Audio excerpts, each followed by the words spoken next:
لا حول ولا قوة إلا بالله العلي العظيم. أعوذ بالله السميع العليم من الشيطان اللعين الرجيم. بسم الله الرحمن الرحيم وبه نستعين وهو المعين. الحمد لله رب العالمين والعاقبة للمتقين والجنة للموحدين والنار للملحدين والمنكرين والصلاة والسلام على سيد الأنبياء والمرسلين خاتم النبيين مولانا مولى الكونين جد الحسن والحسين عبد القاسم محمد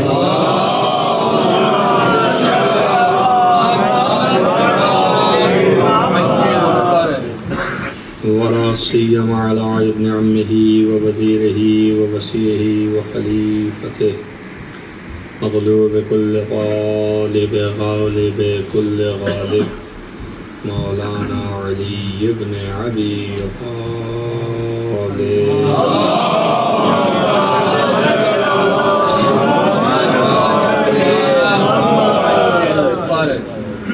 على آله الطيبين الطاهرين المعصومين المظلومين الذين أذهب الله عنهم الرجس وطهرهم تطهيرا.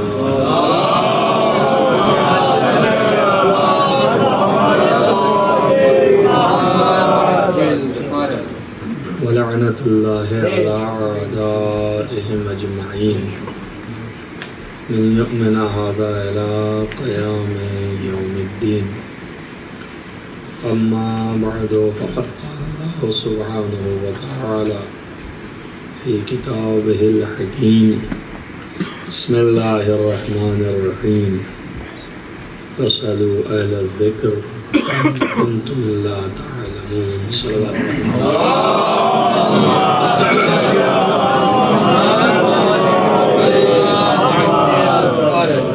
ظاہر ہے کہ یہ آیت مشہور ہے اور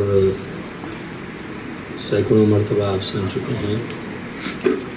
شاید یہ جہت نئی ہو کہ اس میں اللہ نے ارشاد فرمایا ہے کہ جو اہل ذکر ہیں ان سے سوال کرو اگر تم نہیں جانتے.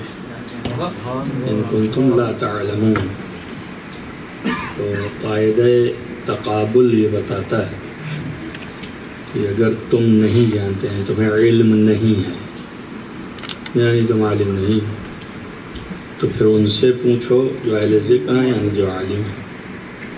تو عالم کے مقابل میں غیر عالم، غیر عالم کے مقابل میں عالم، اس لیے یہ معنی کرتے ہیں.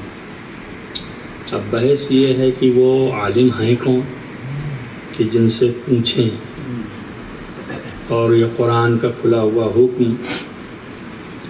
تو عامت المسلمین جو ہیں ان کے نظریات یہ ہیں کہ چونکہ اس سے پہلے گفتگو جو ہو رہی تھی وہ یہودیوں کے بارے میں تھی، تو اس لیے اللہ نے مسلمانوں سے یہ کہا، مکہ والوں سے، کہ تم جو ہے وہ یہودیوں کے علماء سے جا کے پوچھو،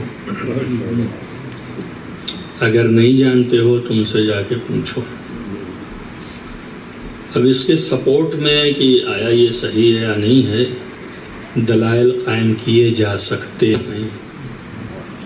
وہ یہ کہ ہاں یہ صحیح ہے، اس حیثیت سے یہ دلیل قائم کی جا سکتی ہے کہ بھائی یہود کے علماء جو تھے وہ تورات میں پیغمبر کے تذکرے سے واقف تھے، تو اس لیے کفار و مشرکین و مومنین مکہ سے اللہ نے کہا کہ ان کے بارے میں اگر کچھ پوچھنا ہے تو علماء یہود سے پوچھو. یہ تعویل ہوئی، یعنی یہ دلیل ہوئی. لیکن دلیل کا ایک طریقہ ہوتا ہے. دلیل کا طریقہ یہ ہوتا ہے کہ جو مدعا ہے، جو موضوع ہے مدعا ہے، وہ خاص ہوتا ہے، اور جو دلیل ہوتی ہے وہ عام ہوتی ہے. یعنی یہ کہ آپ کو یہ ثابت کرنا ہے کہ جناب زید جو ہیں یہ عقل مند ہیں، تو یہ موضوع خاص ہو گئے، مدعا خاص. اور پھر دلیل آپ لائے کہ چونکہ سارے انسان عقل مند ہیں اور جناب زید بھی جو ہیں انسان ہیں، اس لیے عقل مند ہیں. تو ایک عام قانون کے ماتحت ایک چھوٹی چیز اس میں شامل ہے تو دلیل دی جاتی ہے. اب اللہ نے مدعا جو ہے برعکس ہے، اللہ نے عام بات کہی کہ یعنی اگر تم جانتے نہیں ہو، تب جاننا کچھ بھی ہو سکتا ہے. تو دین کی ساری چیزیں ہو سکتی ہیں، ایک شخص سے پرٹیکولر تھوڑی مراد خدا ہے. تو یہ جملہ عام ہے، جملہ عام یہ کہہ رہا ہے کہ جو چیز نہ جانتے ہو کس کے بارے میں، دین کے بارے میں، تو چاہے وہ اصول دین ہو، چاہے وہ فروع دین ہو، اور چاہے وہ اصول دین میں کوئی شعبہ ہو، توحید ہو، عدالت ہو، اور قیامت ہو، آخرت ہو، امامت ہو، تو کوئی بھی شعبہ ہو، نبوت ہو، تو ہر شعبے میں اگر نہیں جانتے تو اہل ذکر سے سوال کرو. اگر فروعات ہیں تو طہارت سے لے کے دیات تک 56 موضوع ہیں جو فقہ میں عنوان ہوتے ہیں. تو وہ سارے احکام ہر ایک میں 4-4 ہزار 5-5 ہزار اور بھی زیادہ ہو سکتے ہیں جو ابھی موجودہ ہیں، وہ مسائل ہیں. تو وہ سب اگر نہیں جانتے ہو تو اہل ذکر سے پوچھو. تب یہ عام ہو گیا نا. اچھا، اس کو اور اگر آپ پھیلا دیجئے تو اور زیادہ عام ہو جائے گا. دنیا کی کوئی چیز، چاہے وہ مابعد الطبیعات ہو، اور چاہے روحانیات ہو، اور چاہے مادیات ہو، جو بھی نہ جانتے ہو وہ سب اہل ذکر سے پوچھو. یعنی بعبارت دیگر تکوینیات خدا میں جو ہے اور تشریعات خدا میں جو ہے نہیں جانتے ہو تو اہل ذکر سے پوچھو. تو اب دلیل بھی جو ہے اس سے وسیع تر چاہیے. دلیل جو ہے وہ آپ کیا دے رہے ہیں کہ اگر نبی کو نہیں جانتے ہو تو تورات سے پوچھو. تو پہلے ہی سوال یہ آ جائے گا کہ علماء یہود تورات ہی جانتے ہیں، اس کے بعد کی کتابوں کا علم نہیں ہے. تو یہ علم بھی محدود ہو گیا. اور تورات نے کہیں پہ بھی یہ دعویٰ نہیں کیا کہ جو کچھ بھی ہے دنیا میں سب تورات میں ہے. اس کا مطلب محدود ہے. تو جب محدود ہے تو اس کا عالم بھی محدود ہے. اور سوال لامحدود سے کرنا ہے. تو دلیل تو آپ کی منخرم ہو گئی، ختم ہو گئی، اڑ گئی، بچے ہو گئے اس کے. تو اس لیے کہتے ہیں تفسیر آسان نہیں ہے. اور ظاہر ہے کہ جن لوگوں کے آنکھ نہیں ہے وہ بغیر دیکھے اگر تفسیر کریں گے تو کیسے ہوگا. جن کے آنکھ ہے وہ حیران ہیں، جن کی آنکھ ہی نہیں ہے وہ کیسے تفسیر کر سکتے ہیں. اندھا تو نہیں بتا سکتا، اور اللہ نے بتایا ہے کہ یہ اندھے ہیں. تو جو اندھے ہیں وہ کیا قرآن میں سمجھ پائیں گے کہ کیا ہے. اندھوں کے لیے چاہیے یہ کہ آنکھ چاہیے، آنکھ نہیں ہے، تو ظاہر ہے کہ اس کی تہ تک کتنا آپ گئے نہیں معلوم. کسی کے لیے قرآن میں آیا کہ یہ اندھے اٹھائے جائیں گے تو وہ کہیں گے اس دن کہ یا اللہ میں تو دنیا میں دیکھتا تھا، مجھے اندھا کیوں اٹھایا؟ تو اللہ کہے گا تم سب دیکھتے تھے لیکن میری آیات کو نہیں دیکھ پاتے تھے. صلوات پڑھیے محمد والے.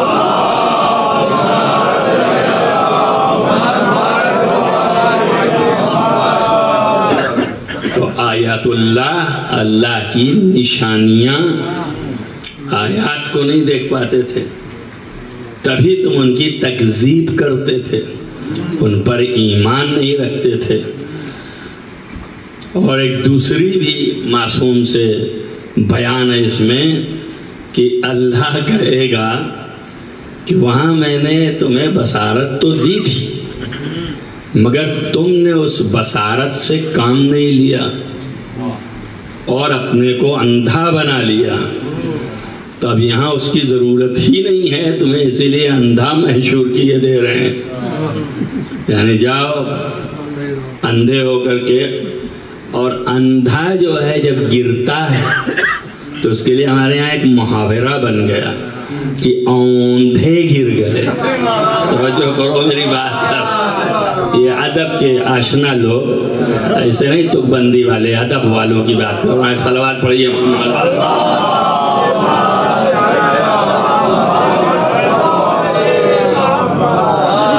وہ لوگ اس سے واقف ہوں گے کہ یہ چاشنی کہاں تک پہنچی کہ اندھا جو ہے اندھے منہ، تو اللہ نے اندھے منہ انہیں جہنم میں پھینک دے گا.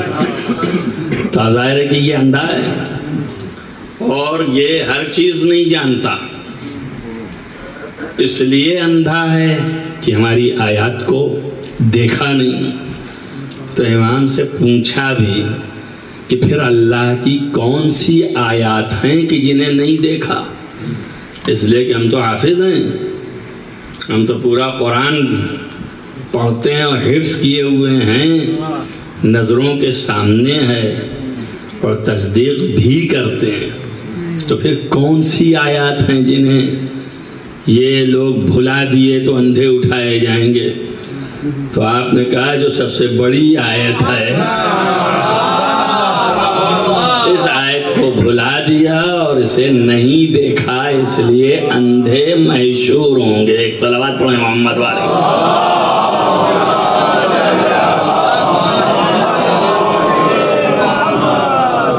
تو ان کی ظاہر ہے کہ اندھے ہیں، تو کیا تفسیر کر سکتے ہیں؟ عامت المسلمین دلیل بھی دیے تو محدود، اور یہ جو ہے مدعا سے دلیل جو ہے اخص، تو دلیل نہیں مانی جاتی. اس لیے یہ تفسیر تو مخدوش ہو گئی.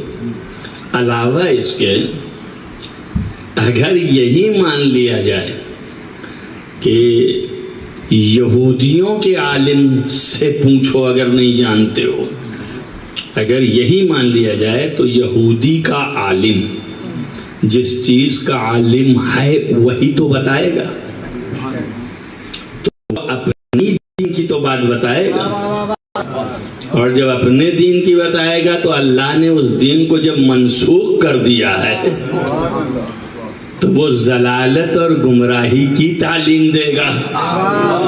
تب اللہ اتنا گیا گزرا ہو گیا کہ جو گمراہ ہے کہہ رہا ہے اسی گمراہ سے تم سوال کر لو. یہ عقل میں آتا ہے؟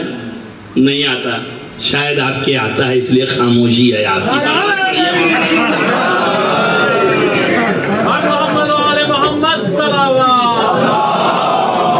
ہاں آتا ہے، ورنہ خاموش نہ رہے.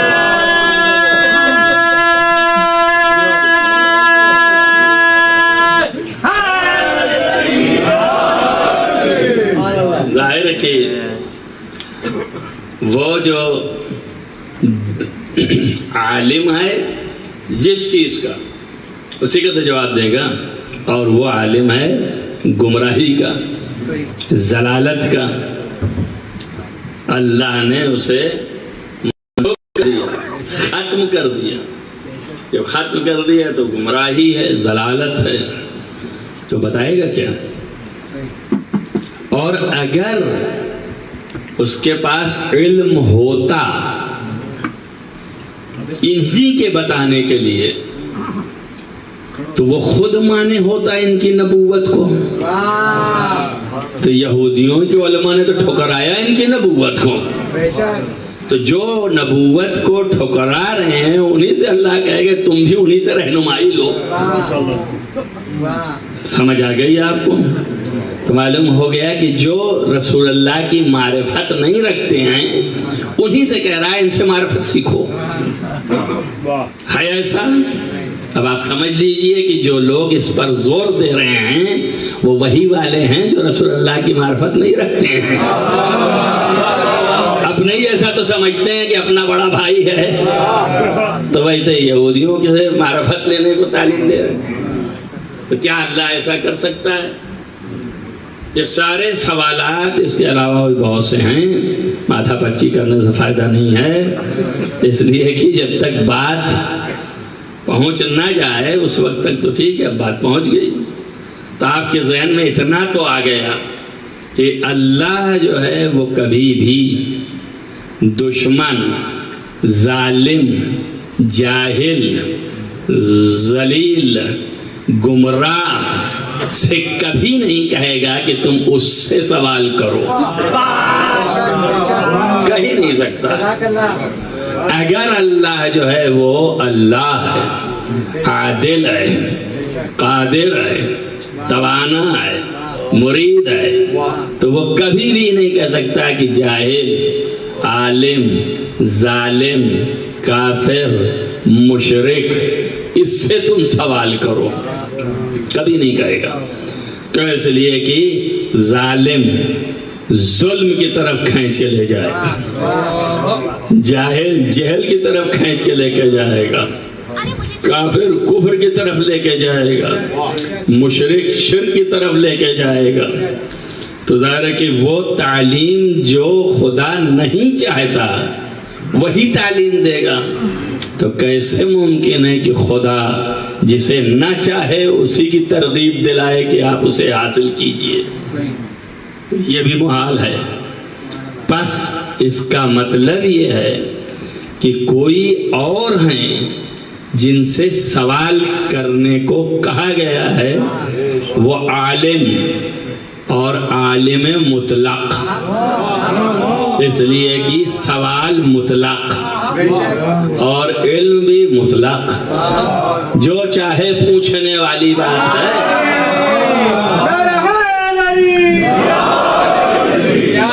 اس لیے کہا انہوں نے کہ قبل اس کے کہ میں دنیا سے اٹھوں جو تمہارے سمجھ میں آتا ہے پوچھ لو مجھ سے۔ ایک صلوات پڑھیے محمد والے۔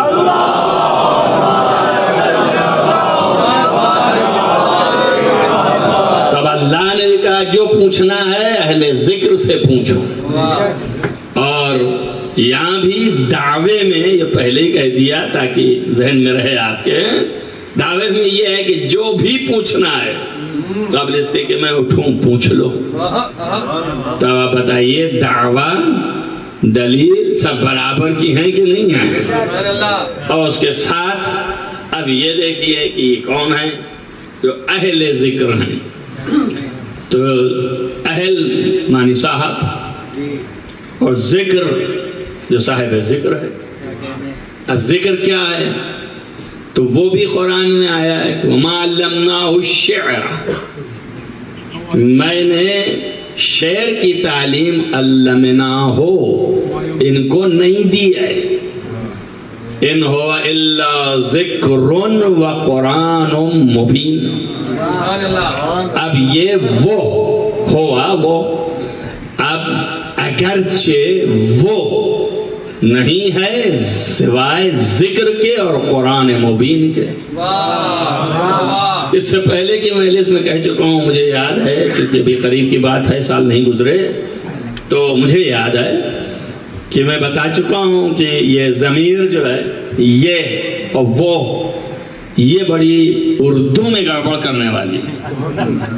اب میں نے کہا یہ، اور کوئی قرینہ نہیں لائے تو پتہ نہیں کون سا یہ. میں نے کہا وہ، تو قرینہ نہیں دیا تو نہیں معلوم کون سا وہ ہے. اسی لیے رسول اللہ نے ہاتھ میں اٹھا کے کہا یہ،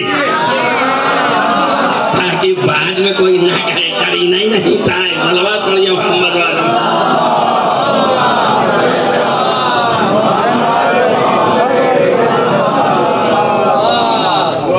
تاکہ یہ وہ کہنے میں کوئی نہ کہہ دے کہ نہیں جب کہہ رہے تھے یہ تو ادھر چہرہ تھا تو ان کو کہہ رہے تھے. اور پھر آپ کتاب میں لکھیں کہ رسول اللہ نے اشارہ فرمایا تھا کہ اگر میں نہیں آ پایا تو تو نماز پڑھا لینا. سمجھ میں آیا نا؟ اس طرح کرتے ہیں روایت. صلوات پڑھیے محمد والے.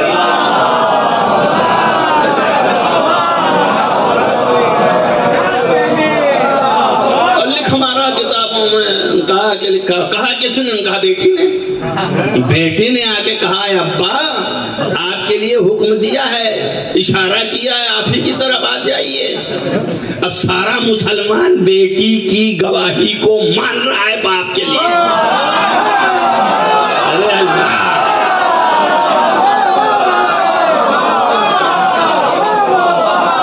جو نفس رسول ہے، نفس رسول سیدہ عالمین کی گواہی دینے آیا، انکار کر دیا. صلوات پڑھیے محمد وآل محمد.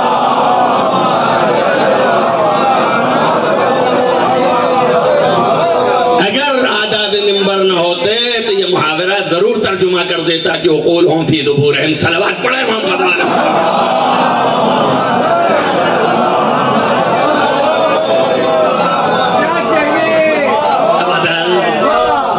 امام ہو گئے اور یہی اشارہ کیا تھا امامت کا کہ آپ نماز پڑھا دیجئے گا، تو وہ پڑھا رہے تھے. اچھا اس کے بعد جب گڑھا تو کئی جہت سے اعتراضات آئے تو عدل بدل بھی کیا. ان کہا کہ وہ پڑھا رہے تھے، رسول اللہ نے کہا کہ تو کہاں آ گیا، چل ہٹ. اور رسول اللہ کھڑے ہو گئے اور عباس کے ہاتھ رکھ کر کے سینے اس پہ کندھے پہ اور ادھر بھی دو لوگوں کے، اور وہاں سے ٹنگ کر کے آئے رسول اللہ. ان کا تم کہاں آ گئے، چلو ہٹو. اور رسول اللہ پڑھانے لگے. تو اس کا مطلب یہاں پہ بھی ذلیل کیا رسول اللہ نے. نہیں سمجھ میں آیا؟ میں نے کہا یہاں پہ بھی نہیں سمجھ میں آیا آپ کو.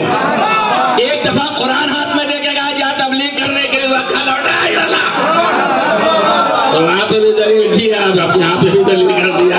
دونوں جگہ بتا دیا نہ یہ میدان کے قابل ہے نہ یہ میرا.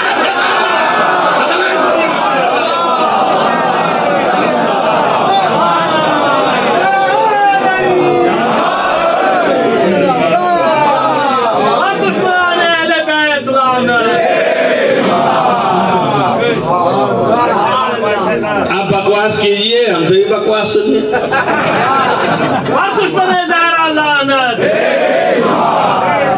لیکن ہماری بکواس میں عقل ہے، منطق ہے، علم ہے. تمہارے ہاں پوچھے کچھ بھی نہیں ہے.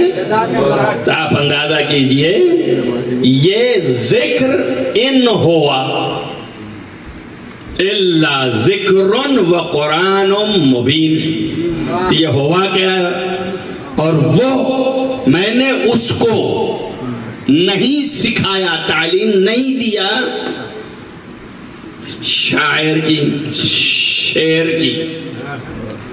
شعر کی تعلیم نہیں دیا اس کو. اور وہ گرچہ اور وہ کچھ نہیں ہے سوائے ذکر کے اور قرآن مبین کے. کہا یہ وہ کدھر گیا؟ انہوں نے کہا یہ قرآن کے لیے کہہ رہا اللہ. تو یہ جو تعلیم ہم نے دیا ہے وہ کچھ نہیں ہے سوائے اس کے کہ وہ ذکر ہے اور قرآن ہے. تو پھر اس کو جو تعلیم دیا تھا اس کا تذکرہ کیوں کیا؟ ایسے ہی کہہ سکتا تھا. اور یہ قرآن جو ہے کچھ بھی نہیں ہے سوائے ذکر کے اور قرآن مبین کے. تو ان کا چونکہ قرآن مبین آیا ہے اس لیے یہاں قرآن مبین ہی مراد ہے. یہی قرینہ بن گیا کہ بابا ہوا جس کو اس نے تعلیم دی ہے وہ کچھ بھی نہیں ہے سوائے ذکر کے اور قرآن مبین کے. ان کا آپ جو ہے رسول اللہ کو قرآن مبین بتا رہے ہیں. جو اس میں پریشانی کیا ہے؟ اگر رسول اللہ قرآن مبین ہو گئے تو خیریت، پریشانی کیا ہے؟ ارے بے وقوف، اللہ نے بتایا ہے تو مکے کا ایک بندہ ہی سمجھ رہا ہے، برابر یہ کہہ رہا ہے عبداللہ کا بیٹا، عبداللہ کا بیٹا، لیکن اللہ کہہ رہا ہے ما محمد الا رسول. محمد کی حقیقت کچھ نہیں ہے سوائے رسول ہونے کے. تو جس کی حقیقت رسول ہے اس کی حقیقت قرآن مبین بھی ہے. صلوات پڑھیے محمد والا.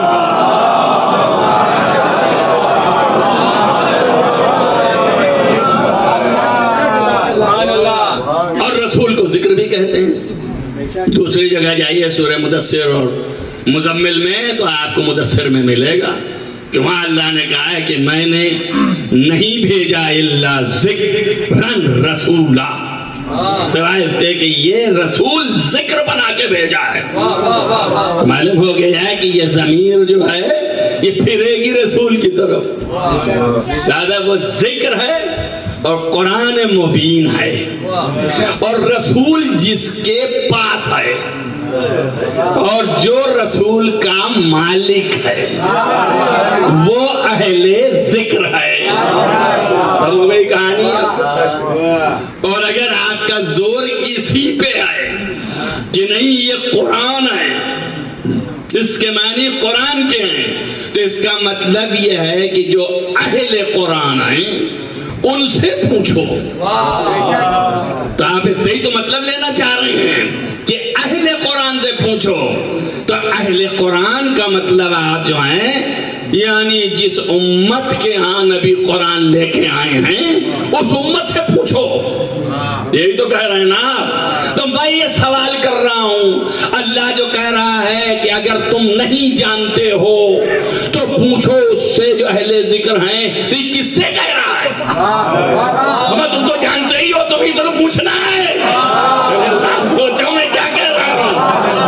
تو اللہ کافرین سے کہہ رہا ہے، مشرکین سے کہہ رہا ہے کہ اگر تم نہیں جانتے ہو تو یہ رسول کی امت جو ہے اس سے پوچھو. یا مومنین سے کہہ رہا ہے جو امت ہے، جب امت ہی ہے تو اس سے کہہ رہا ہے کہ تم پوچھو اپنے ہی سے. توجہ کر رہے ہیں آپ؟ اس کا مطلب ہو گیا نا کہ جب اہل بیت کے در سے بھٹکا تو قرآن بھی ہاتھ سے جھٹکا، وہ بھی چلا گیا.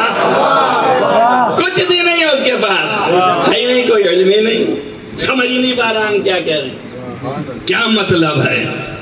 تو اہل ذکر یعنی قرآن والے، تو اس کا مطلب بھی ہے کہ اس امت کو کہا جا رہا ہے کہ اے امت محمدی، تمہیں جو کچھ بھی نہیں آتا وہ اہل قرآن سے پوچھو.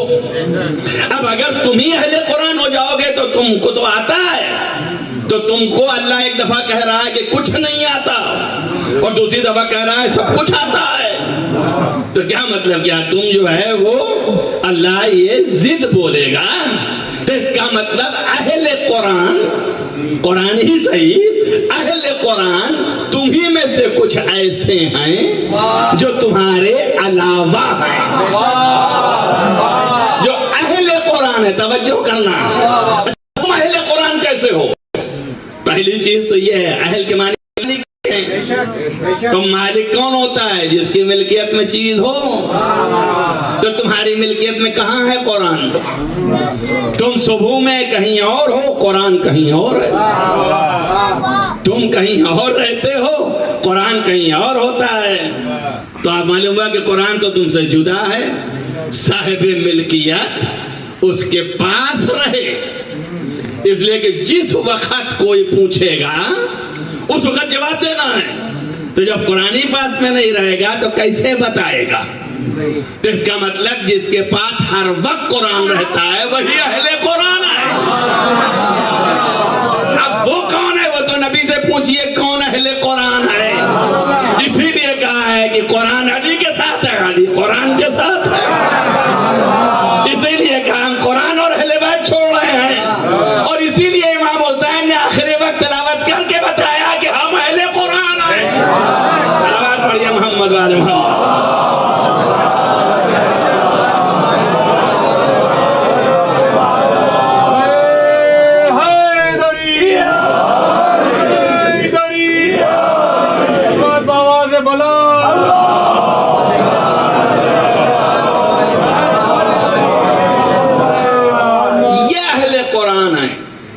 ان سے پوچھو، یہی تمہیں بتائیں گے. اور جو بھی نہیں آتا ہے وہ پوچھو. کوئی یہ بھی نہیں ہے اگر آتا ہے تب بھی پوچھو. لیکن مسئلہ یہ ہے کہ الحمدللہ کوئی ایسا پیدا ہی نہیں ہوا کہ جو یہ کہتا کہ یہ چیز جانتا ہوں اور جان بوجھ کے پوچھ رہا ہے. اس کی وجہ یہ ہے کہ تاریخ نے یہ لکھا ہے کہ کیا کیا پوچھا. تو جو چیزیں پوچھیں انہیں پتہ ہی نہیں تھا. تو پتہ ہوتا تو واقعا نہ پوچھتے. اور مولا نے کہا بھی ان سے کہ تجربہ کر کے دیکھ لو. ان کہا بتائیے عالی آپ ہر چیز کے عالی میں پاخانے کا مزہ کیسا ہے؟ تو مولا نے کہا کہ پاخانے کا مزہ جو ہے وہ میٹھا ہوتا ہے. اگر یقین نہیں آتا تو چکھ کے دیکھ لے. تو اب میں آپ سے کہتا ہوں اگر اسے پتہ ہوتا تو نہ پوچھتا نا. اس کا مطلب وہ نہیں جانتا تھا تبھی تو پوچھ رہا تھا. اور اگر ابھی بھی آپ کہہ رہے ہیں نہیں جانتا تھا تو اس کا مطلب پھر چکھا ہوگا. توجہ کیجیے. صلوات پڑھیے محمد علیہ. آپ کو صرف سجھانے کے لیے لایا ہوں، سجھانے کے لیے لایا ہوں تاکہ ذہن میں پہنچ جائے. اور اتنا معیار گر جائے تو اس طرح کی باتوں کو کرنا پڑتا ہے. اگر معیار بلند رہے تو اشارے میں کام چل جاتا ہے. دیکھ لیا اشارے میں کام نہیں چل رہا تو مجھے کھل کے کہنا پڑتا ہے کبھی کبھی.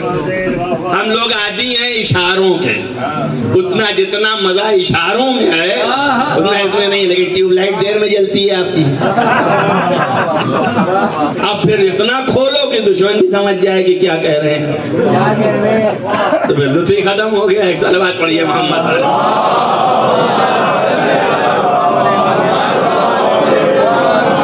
وجہ ہے قصور نہیں ہے آپ کا. اس کی وجہ ہے وہ لوگ چلے گئے مر گئے جو اشارے سمجھتے تھے کنایے سمجھتے تھے. اب نئی امت ہے، نیا علم ہے، وہاں تک پہنچ نہیں ہے. اور اس کے بعد پہنچ کے علاوہ ایک چیز معلوم ہوئی اسی سے متعلق 10 چیز الٹی ڈال دی گئی. تو بیچارہ لیا ایسے ہی بیٹھا ہے منہ دیکھ رہا ہے. وہ تو کچھ کہہ رہے تھے یہ تو کچھ کہہ رہے ہیں. تو ساری مجلس یہی دیکھتا رہتا ہے. اس کو یہ بھی نہیں پتا ہوتا کہ کیا بات ہو گئی. آخر میں اٹھ کے چلا جائے گا تو اب جو چیز اس کو یاد رہے گی وہ یہی یاد رہے گی جو ابھی کہا. باہر نکلے ابھی وہ پاخانے کی بات کر رہے تھے. واللہ اس کے علاوہ اور کچھ نہیں کہے گا. میں بتا رہا ہوں میں دن اور رات اس سے فیس کرتا رہتا، جانتا رہتا. تو یہ امت کا حال ہے. ایک مجلس کے اندر کا یہ حال ہے. تو رسول اللہ کے پاس جو تھے ایسے بدو اور جاہل جو کچھ بھی نہیں جانتے تھے تب ان کا حال کیا ہوگا. تو ظاہر ہے کہ جو چیز ایک چیز یاد رہ گئی اسی کو بیان کر دیا اور وہ حدیث بن کے آ گئی آپ کے سامنے. خود کیا تھا کس مناسبت سے تھی کیا کیا باتیں تھیں وہ سب کٹ گئی. تو یاد ہی نہیں ہے کہ کیا تھی اور کیا نہیں تھی. تو جو چیز ایک یاد رہی وہ اتنا بول دیا. اور اس کے بعد دوسرے صاحب نے کہا تو رسول اللہ نے کہا تھا وہ حدیث ہو گئی. اب اسی پہ کام چل رہا ہے آپ کا بھی ہمارا بھی. یعنی مسلمان کا اسی پہ کام چل رہا ہے. نہ اس کا کوئی قرینہ ہے، نہ آگے نہ پیچھے ہے، نہ معلوم ہے کہ کیا کہا اور کیا نہیں کہا. اور جو ایک نے کہا وہی دوسرا بھی کہنے لگا، جو دوسرے نے کہا وہی تیسرا بھی کہنے لگا. جب تینوں نے یہی کہہ دیا تو سب کہنے لگے. تین کثرت پر دلالت کرتا ہے نا. اب یہی اشارہ نہیں سمجھ پائے آپ کیا کریں. صلوات پڑھیے محمد علیہ.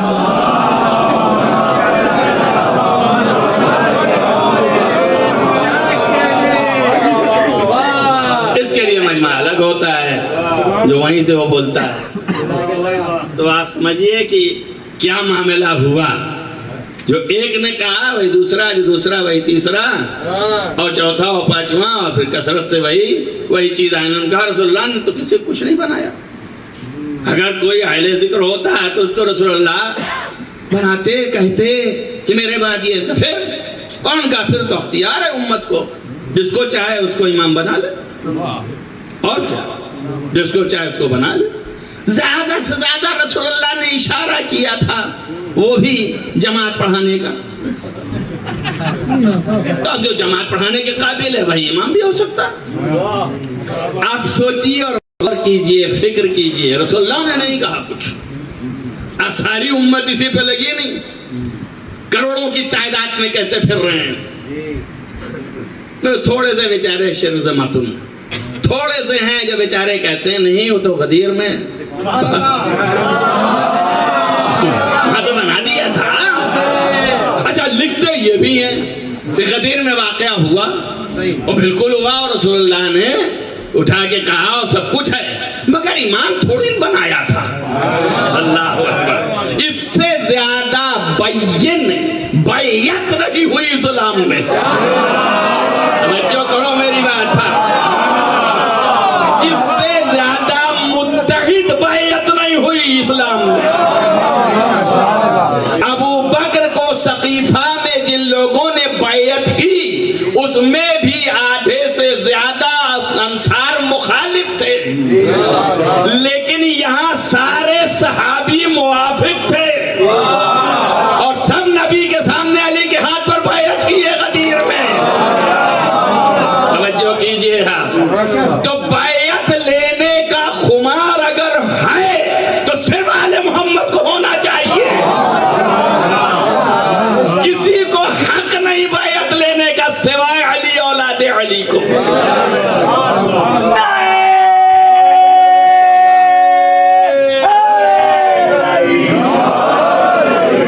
آپ سمجھ میں آیا کہ نہیں آیا؟ جو بیچارے چلاتے پھرتے ہیں کہ اگر ایسا ہوا ویسا ہوا اور ایسا ہوتا تو پھر کیسے یہ اتنے بڑے صحابی اتنے زیادہ یہ کیسے مکر جاتے، اور علی کے خاموش بیٹھے رہ گئے۔ خاموش وہی بیٹھتا ہے جو مطمئن ہوتا ہے۔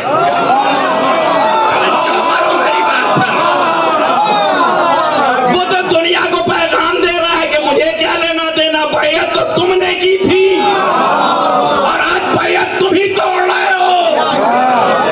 بیعت کرنا یعنی ایمان پہ آنا، بیعت کرنا یعنی قبر میں چلا جانا۔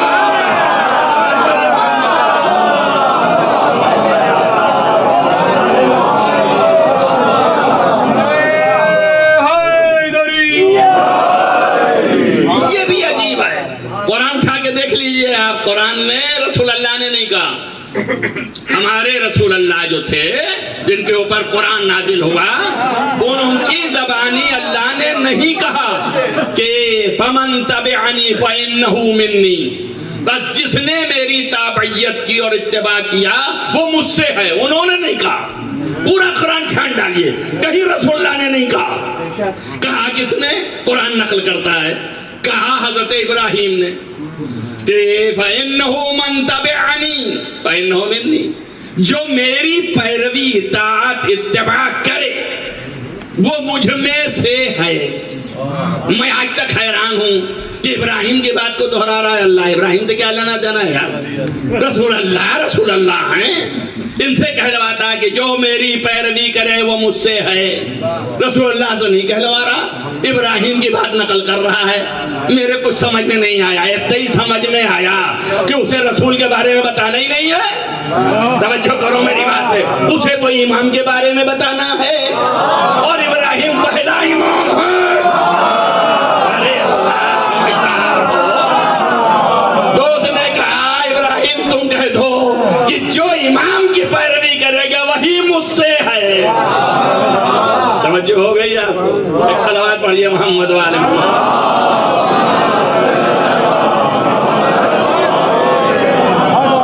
اب علی ابن ابی طالب کے لیے اطمینان ہے کہ جو پیروی کرے گا مجھ سے ہے، جو پیروی نہیں کرے گا مجھ سے نہیں ہے۔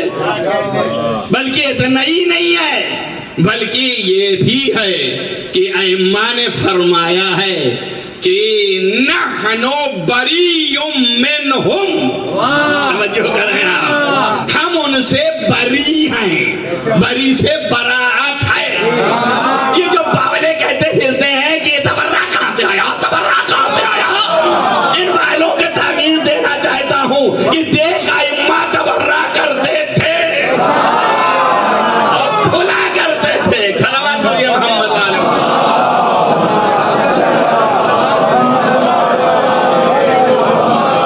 یہ متشدد شیعہ جو ہیں اپنے کو لگاتے ہیں یہ وہ ہیں، یہ خالی حضرات ہیں، یہ تبرہ رہتے ہیں، پورا نظام خراب کر رہا ہے، مسلمانوں میں انتشار پیدا کر دیا تبرہ کروا کے، اور یہ تبرہ کرتے ہیں۔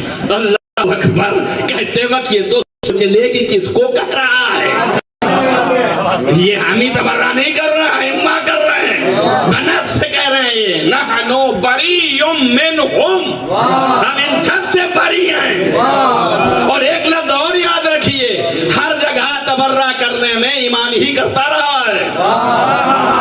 اٹھائیے قرآن، ابراہیم کی زبان سے نکلا ہے کہ ہم ان مشرکین سے بری ہیں،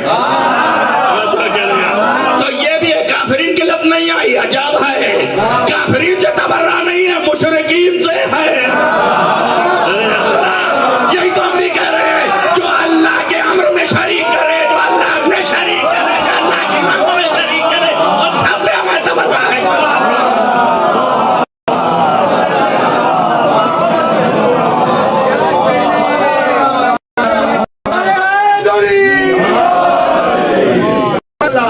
تفصیلات میں جائیے گا اور سنیے گا اور پڑھیے گا اور دیکھیے گا اور ڈھونڈیے گا، لیکن خاص یہ ہے کہ اب جلدی جلدی کمنٹس ہی ہوتے جائیں، ختم ہو جائے، باقی چیزیں تو ہیں وہ بدل سکتی نہیں ہیں۔ اگر غدیر میں آئے گا تو وہی لفظیں پڑھے، وہ تو کہیں الگ سے تو نہیں بنا سکتا نا، وہ تو رسول اللہ کا ہے تو پڑھے گا، اب اس میں الگ سے وہی ہے کمنٹ لا سکتا جو اپنا ہے، اور وہ لائل کے ساتھ ایسے نہیں کمنٹ کہہ دیا آپ نے اور آپ سن لیا چلے گا، بے دلیل بات اگر کی ہو ابھی تک تو بتائیے گا، جہاں پر بھی آپ کو شک پیدا ہو تو میں ہوں، آپ آ جائیے گا، مگر اپنے پاس بھی کچھ لے کے آئیے گا،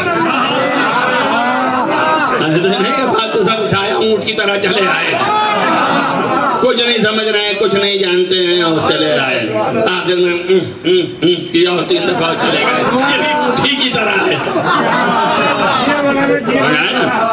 اولاد علی اور آل علی اور علی ابن ابی طالب علیہ السلام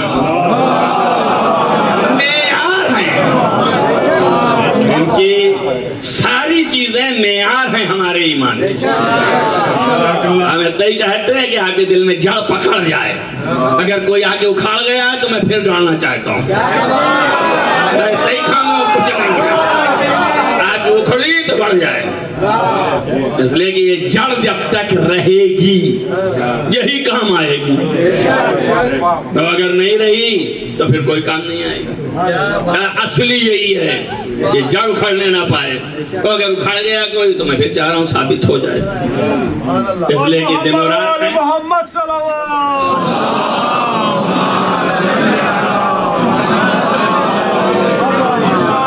تو یہ نظام جو ہے اصل بیعت کا غدیر میں آیا، اور اس سے پہلے تحت الشجرہ، وہ شجرہ وہ درخت کے نیچے آیا جو غدیر سے پہلے ہے، اور وہ بھی کیوں آیا؟ اسی لیے آیا کہ اس میں کچھ ایسے گھسے ہیں، تو رسول اللہ نے کہا بیعت کرو تو پتہ چلے گا کہ آپ ہیں کہ نہیں ہیں، تو بیعت تو کرنے میں حرج ہے، بیعت وہاں بھی کر لی اور بیعت یہاں بھی کر لی۔ اب لوگ کہتے ہیں دیکھیں بیعت رضوان میں تھے اور بیعت رضوان والے جنتی ہیں، توجہ کرنا میری بات پر، اما بیعت رضوان میں تھے اس کے بعد کیا کیا ہوا وہ آپ بھلا دے رہے ہیں،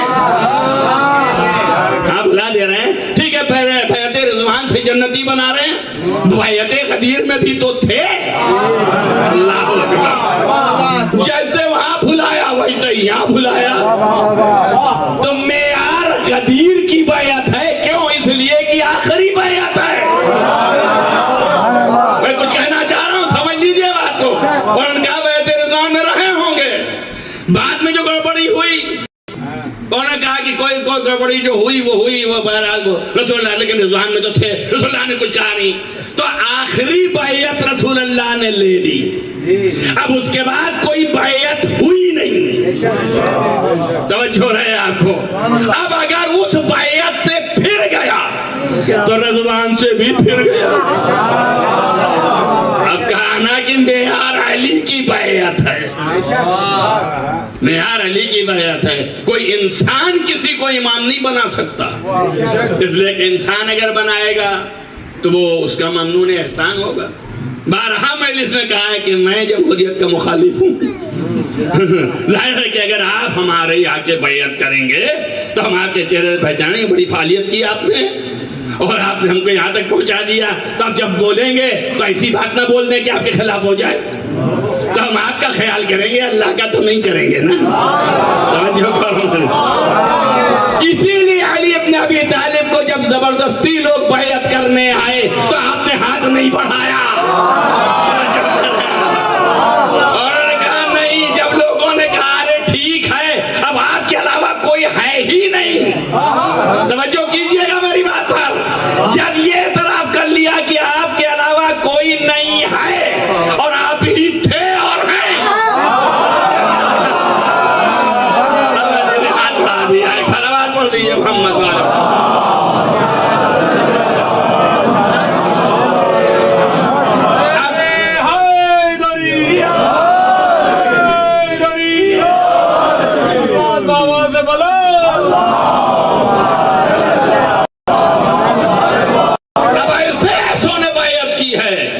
جن کے لیے عقلیں حیران ہیں کہ علی نے مدح کی ہے ان کی, اور وہ مدح امیر علیہ السلام سے اور اپنی نسبت کی طرف دے دینا, عقلیں حیران ہیں. اس لیے کہ ان کے کردار اول آخر سب جانتے ہیں, لیکن اب وہ صلابت, وہ محبت, وہ قوت ایمان دیکھ کے فرمایا کہ مالک میرے لیے ویسے ہی ہے جیسے میں رسول اللہ کے لیے تھا. جنگ صفین میں کہا نا, تو جنگ صفین میں گواہی دے رہے ہیں, اس سے پہلے کی گواہی نہیں دی. تو میں جیسے رسول اللہ کے لیے تھا ویسے ہی میرے لیے یہ ہے. میں اس فضیلت پر اکثر کمنٹ کرتا رہتا ہوں کہ لوگ گمراہی میں نہ چلے جائیں, سمجھ لیں کہ مولا کا مطلب کیا ہے اور کہاں ہے.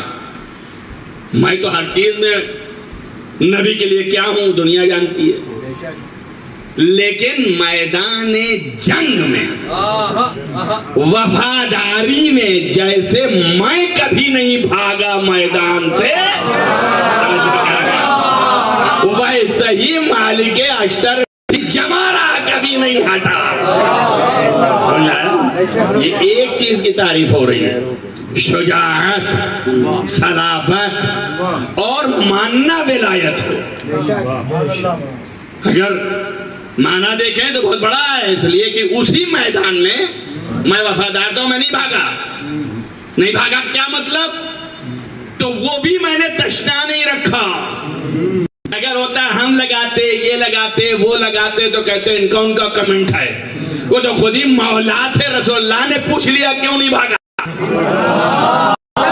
تو مولا نے کہا کیا ایمان کے بعد کفر کر دے.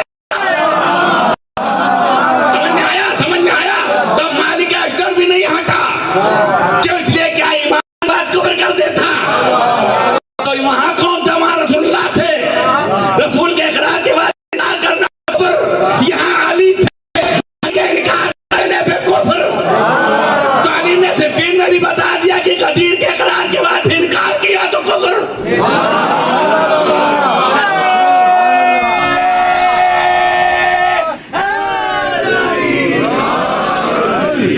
فَإِنَّهُ مَنْ تَبِعَنِي فَإِنَّهُ مِنِّي. جس نے میری تابعیت کی وہ مجھ سے ہے. یہاں پہ کہا نا مجھ جیسا. توجہ کیا آپ نے, یہ مجھ سے کی تنت ہے. اسی لیے محبان کو بھی کہا ہے, لیکن وہ الگ مورد ہے اسی اطاعت و اتباع کے ساتھ. تو ظاہر ہے کہ وہ مجھ سے ہے. اگر میری تابعیت کرے, میرے قول کو مانے, میرے فعل کو مانے, جو میں کہہ رہا ہوں کرتا رہے, تو دونوں کر کے دکھایا. فعل ہے جنگ, تو جیسے مولا تلوار چلا رہا ہے تلوار بھی چلا رہا ہے. اب چونکہ وہ نہیں قتل کر ڈالا تو سوچا کہ شاید میری نگاہ کچھ ہوگی, تو فرق یہ کہا کہ آپ ان کا اتنے ان کا ہم تو ایک کم رہے گے, کبھی ایک اور کر لیں تو وہ برابر ہو جائیں گے. جیسے آج بہت لوگ کہتے ہیں کہ امام حسن نے 22 حج کیے ہیں, امام ضیاء الدین اسلام نے 22 حج کیے ہیں, 24 حج کیے ہیں. پاپ یادہ 15واں ہے, دعا کیجئے 24 ہو جائے. یہاں امام حسن بننا ہے, امام حسن کے برابر بننا ہے تجھ کو. کہاں وہ حج, کہاں یہ حج, گنتی لے رہا ہے. یہیں سے مولا نے کہا فرق ہے میرے تیرے عمل میں. تم بھی سوکھی روٹی کھا کے علی نہیں بن پاؤ گے. تیرے عمل میں تو نے جسے پایا, میں نے 70 پتر دیکھا مومن بنانے والا. دیا کہ امام کم سے کم 70 پشت نگاہ کر لیتا ہے, اور مومن وہ نہیں کر پاتا ہے. صلوات پڑھیے محمد والے محمد.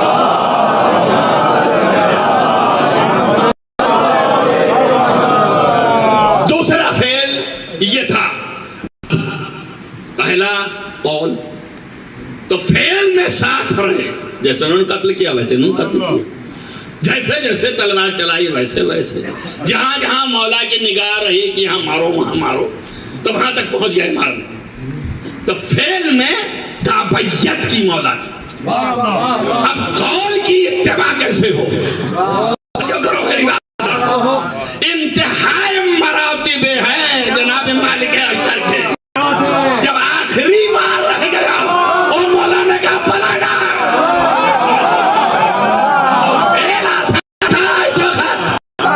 لیکن قول کی اتباع کرنے کے لیے تلوار زمین پہ ڈالتی اور وار نہیں کیا.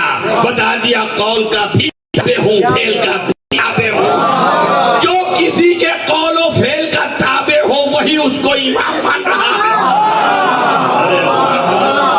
تو سمجھ میں آیا, صفین میں مالک اشتر خلیفہ وقت چہارم مان کے نہیں تھے, علی کو پہلا امام مان کے اطاعت کر رہے تھے.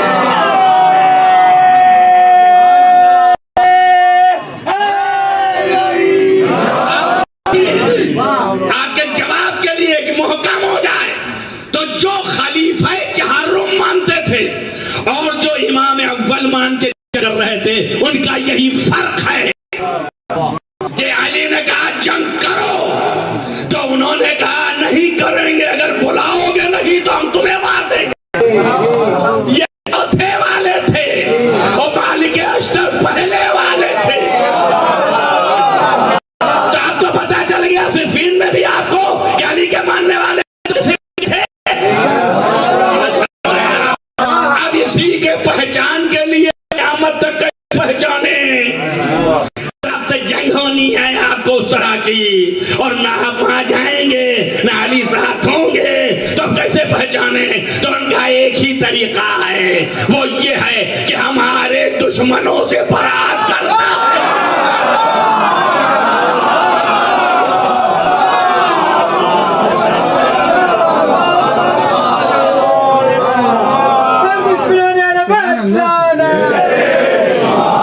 من تولا منی, جو ہم سے محبت کرتا ہے, والبراءۃ من عدونا, اور ہمارے دشمنوں سے برات کرتا ہے, فہو منی, وہ مجھ میں سے ہے. توجہ ہو گئی یا نہیں ہو گئی؟ تو یہ منی کا لفظ یہاں آ گیا, اور یہ تو سبھی کہتے چلے آئے. یہ نہ سمجھ لیجیے کہ مولا علی کوئی نئی بات کر رہے ہیں یا رسول اللہ نے کوئی نئی بات کہی ہے سلمان بن نہ تو کوئی نئی فضیلت ہو گئی، اس سے پہلے داؤد بھی کر چکے تو آپ نے پڑھا نہیں قرآن میں؟ سورہ بقرہ کی 259 نمبر آیت میں جائیے آپ کو مل جائے گا. فلما فصل طالوت، جیسے ہی طالوت نے جالوت سے جنگ کرنے کے لیے فوج لے کے جدا ہوئے اور چلنے لگے تو انہوں نے کہا کہ دیکھو ان اللہ مفتلی، اللہ تعالیٰ تم میں سے لوگوں کی آزمائش کرے گا اور بنہر نہر کے پاس فمن شرب منہ، جس نے بھی اس میں سے پانی پی لیا فواللہ منی، وہ مجھ میں سے نہیں ہے، ومن لم یطمہ، اور جو اس میں سے نہیں پیا فہو منی، وہ مجھ میں سے ہے. اور جو کرو میری بات پر، نہر پر آزمائش لے گا اللہ، جس نے پی لیا وہ مجھ میں سے نہیں ہے، جس نے نہیں پیا وہ مجھ میں سے ہے. اور اس کے بعد کہا کہ مگر یہ کہ کوئی ایک چلو لے کر کے توجہ کرے گا، اور اگر تھوڑا بھی اس میں سے پی لے تو اب نہیں کہہ رہے کہ مجھ میں سے ہے کہ نہیں ہے. یہ کمال فضیلت ہے. اب یہ نہیں کہہ رہے مجھ میں سے ہے نہ نہیں ہے نہ، اب یہ بیچ کی چیز ہو گیا. اگر ایک چلو لے کے بھی پی لے، توجہ کرنا، اب تو فضیلت سمجھ میں آئی آپ کے، کیا پوچھتے پھرتے ہیں کیوں ہے کیوں ہے کیوں ہے؟ یہ تو اس لیے ہاتھ میں لے کے پانی. عباس نے پھر پھینک کے بتایا کہ میں حسین سے ہوں، حسین مجھ سے.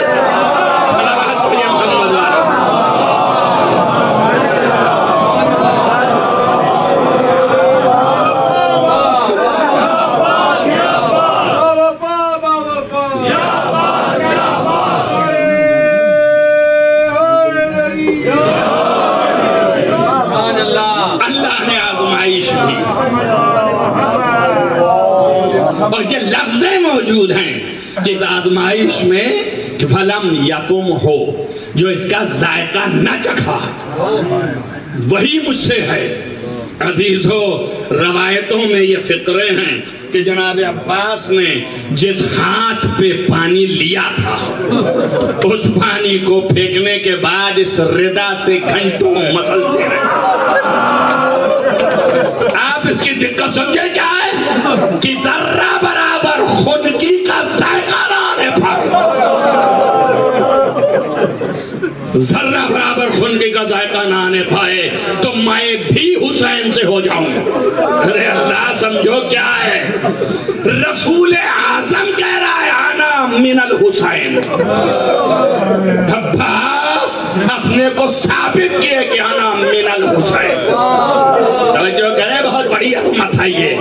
اب چونکہ مصائب میں آ گئے ورنہ فضیلت میں دلائل پہ دلائل دیتا آپ کو. یہ عظمت عباس ہے، یہ بلندی عباس ہے، یہ فضائل عباس ہے جس کو کوئی سمجھ نہیں سکتا ہے. اللہ اکبر. آپ توجہ کریں، کتنی بڑی بات ہے پانی لے کے پھینک دینا. اور اس میں ایک فقرہ یہ بھی نکلا ہے کہ جب آپ نے پانی پھینک دیا اور صاف کر لیا تو اپنے گھوڑے کی طرف دیکھ کے کہا تو بھی پیاسا ہے پی لے. مشک بھر لی، سکینہ کے لیے مشک لے جانا ہے مگر تو بھی پیاسا ہے پی لے. روایتوں میں 3 مرتبہ کہا. تیسری مرتبہ اس نے اپنی بے زبانی سے رخ خیمے کا کیا اور بے زبانی میں کہا کہ حسین کے بچے پیاسے ہیں، میں کیسے پانی پیوں. ساتھ دیکھیے جو عباس کا گھوڑا ہے وہ اتنا سمجھدار ہے، جانور سمجھتا ہے کہ اہل بیت پہ کیا مصیبت آئی ہوئی ہے. تو عباس کے اسی لیے فقرے ملتے ہیں کہ بار بار آپ اپنے گھوڑے کو رانوں سے دباتے تھے اور سر اوپر کرتے تھے اور کہتے جاتے تھے بارے اللہ یہ پانی سکینہ تک پہنچا دے. آپ ملاحظہ کیجئے کس قدر سکینہ کی پیاس کا غم تھا جناب عباس. عزیزو کیوں گھوڑے کو ران سے دباتے تھے؟ اس لیے کہ دہنا ہاتھ بھی قطع ہو گیا تھا، بایاں ہاتھ بھی قطع ہو گیا تھا. عباس کے ہاتھ قطع ہو چکے تھے.